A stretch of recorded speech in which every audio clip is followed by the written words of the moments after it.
नमस्कार। आप सभी को दीपावली की हार्दिक शुभकामनाएँ। देखिए, आप सभी जान रहे हैं कि इस समय बहुत बड़ी कन्फ्यूजन चल रही है कि दीपावली 1 तारीख को मनाई जाए या फिर 31 को मनाई जाए। तो इस समय जो है वो सभी मत हमको देखने को मिल रहे हैं कि भई कुछ विद्वान बोल रहे हैं 1 तारीख को मनाई जाए, कुछ का कहना है कि 31 को मनाई जाए। देखिए, आप सभी जान रहे हैं कि दीपावली जो है वो अमावस्या प्रधान पर्व है। अमावस्या को ही दीपावली की जाती है। और अमावस्या हमको मिल रही है 31 तारीख को और 1 तारीख को भी मिल रही है। परंतु हमको ये जानना पड़ेगा कि अगर हम रात्रि वेला देख रहे हैं, सिंह लगन देख रहे हैं, रात्रि पूजन इत्यादि देख रहे हैं, तब हमको दीपावली 31 तारीख को ही मनानी चाहिए। और अगर आप 1 तारीख की तरफ जाते हैं, तो आपको 6 बजे से पहले-पहले पूजा जो है वो कर लेनी चाहिए। उसके बाद प्रतिपदा लग जाएगी, तो ये अमावस्या में ही पर्व मनाया जाता है। अब इसको कैसे मनाना है, क्या-क्या आप कर सकते हैं, तो उसके बारे में थोड़ी बात कर लेते हैं। देखिए, दीपावली पर्व पर आप जान रहे हैं कि लक्ष्मी जी का आगमन होता है, तो आपको विशेष रूप से लक्ष्मी जी की ही पूजा करनी है। सर्वप्रथम हमको गणेश जी की पूजा करनी है। अगर आप ज़्यादा कुछ नहीं जानते हैं, तो आप जो है वो हाथ जोड़ कर के प्रणाम कर सकते हैं, आवाहन कर सकते हैं। फिर गंध, पुष्प, धूप, दीप नैवेद्य से गणपति का आवाहन करिए। और इसी प्रोसेस से सेम तरीके से आपको जो है वो लक्ष्मी जी का भी पूजन कर लेना है।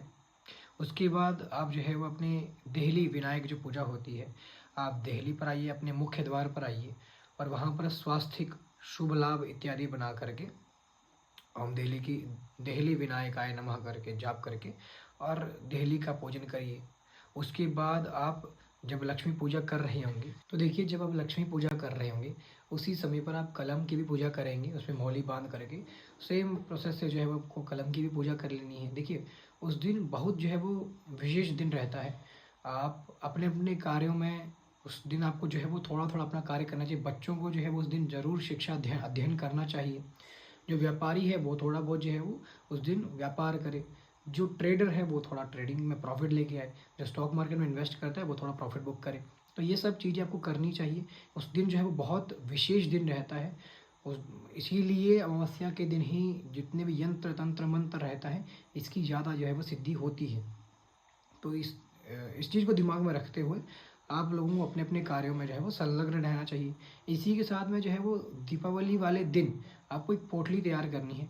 आप लाल रंग की या पीले रंग की कोई पोटली ले लीजिए, उसके ऊपर चंदन से स्वास्तिक बना लीजिए और उसके बाद उसमें आपको कमलगट्टा डालना है, हल्दी की गांठ डालनी है, धनिया, साबुत धनिया जिसका पाउडर बनता है, खड़ा धनिया, साबुत धनिया उसमें डालना है, इलायची डालनी है, अक्षत डालना है और उसमें एक चांदी का सिक्का डाल देना है। इसको बांध करके लक्ष्मी पूजा के समय इसकी भी पूजा करके और लक्ष्मी जी के सानिध्य में इसको रख देना है। रात भर वहीं रहेगा और सुबह इसको आप अपने व्यापार स्थान में, अपने तिजोरी में, अपने लॉकर में इसको रख सकते हैं। तो ये व्यापार वृद्धि या फिर धन वृद्धिदायक जो है वो पोटली रहेगी। साल भर के लिए जो है वो आपके लिए काम करेगी। इसको स्थिर लगन में अगर आप करते हैं, तो स्थिरता के साथ लक्ष्मी जो है वो आपके घर में निवास करेंगी। इसीलिए आपको ये पोटली तैयार करके 1 साल के लिए आपके घर में बरकत करेगी। इसी के साथ आप सभी को दीपावली की हार्दिक शुभकामनाएँ। धन्यवाद।